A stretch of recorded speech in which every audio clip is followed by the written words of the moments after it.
Friends, कुछ student का doubt था कि हम कंसिस्टेंसी मेंटेन नहीं कर पाते। तो इसका बेसिक रीज़न होता है कि अगर आपने डेली प्लानिंग नहीं की, डेली रूटीन नहीं बनाया, तो डेफिनेटली ये बहुत डिफ़िकल्ट हो जाता है कंसिस्टेंसी मेंटेन करना। तो आज बात करते हैं ऐसे कौन से 2 मेथड हैं जिससे आप कंसिस्टेंसी मेंटेन कर सकते हैं। तो चलिए शुरू करते हैं।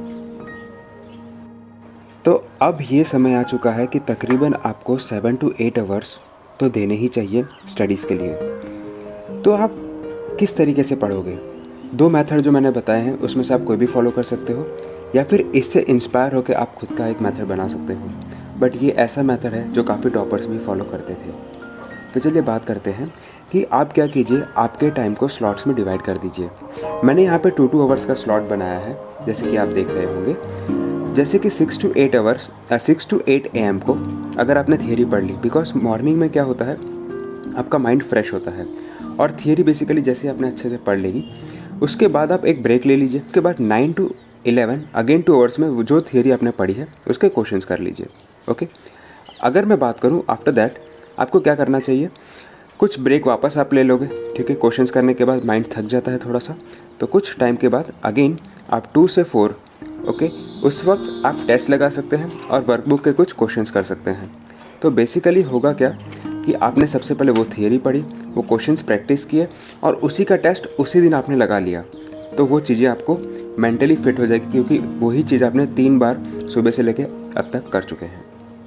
अगर बाद में मैं बात करूं तो शाम का टाइम ले लेते हैं, वहाँ पे आपने रिवीजन कर लिया। रिवीजन में बेसिकली जो आपने पिछला पढ़ा है वो रिवाइज़ करना है, प्लस आज के दिन का रिवाइज़ करना है। तो एक मेथड ये है, ये एक स्ट्रेटेजी आप फॉलो कर सकते हो, ठीक है।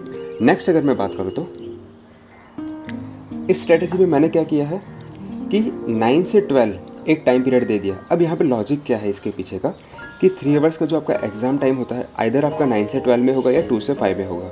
तो वो एग्ज़ाम टाइम में आपको फोकस्ड होकर पढ़ना है, इसलिए ये टाइम स्लॉट मैंने दिया है, ठीक है। तो 9 से 12 में आपने थियरी और क्वेश्चंस दोनों ही प्रैक्टिस किए। जैसे कुछ सब्जेक्ट होते हैं, अपना मशीन है, ओके, वहाँ पे थियरी भी है और क्वेश्चंस भी प्रैक्टिस करने हैं, तो आपने साइड बाय साइड साथ में किया। ऐसा नहीं किया कि पहले सिर्फ और सिर्फ थियरी पढ़ी और फिर क्वेश्चन किया। तो आप ऐसा कर सकते हो कि पहले थियरी पढ़ के तुरंत क्वेश्चंस भी साथ साथ कर ही रहे हो, ठीक है। और दूसरा टाइम होता है कि आप 2 to 5 में देखो। तो 2 to 5 में मैंने क्वेश्चंस को ज़्यादा प्रायोरिटी दी है कि क्वेश्चंस पहले आपने प्रैक्टिस किए, उसके बाद उसके रिलेटेड जो थियरी आपको नहीं आई, जो क्वेश्चन आप सॉल्व नहीं कर पाए, तो उसको प्रैक्टिस कर लिया, ओके।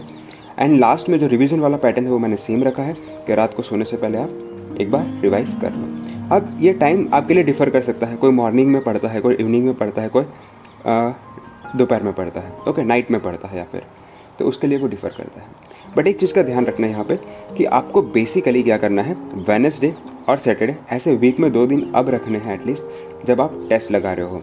और अगर आपके पास टेस्ट नहीं है फॉर एग्जांपल, तो आप एक चीज़ कर सकते हो कि एटलीस्ट वर्कबुक सॉल्व कीजिए without seeing the solution and time frame के अंदर।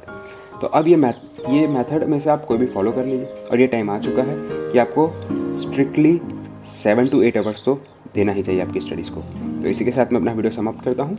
आशा करता हूँ मेरा अप्रोच आपको पसंद आएगा। Thank you very much. जय हिंद, वंदे मातरम।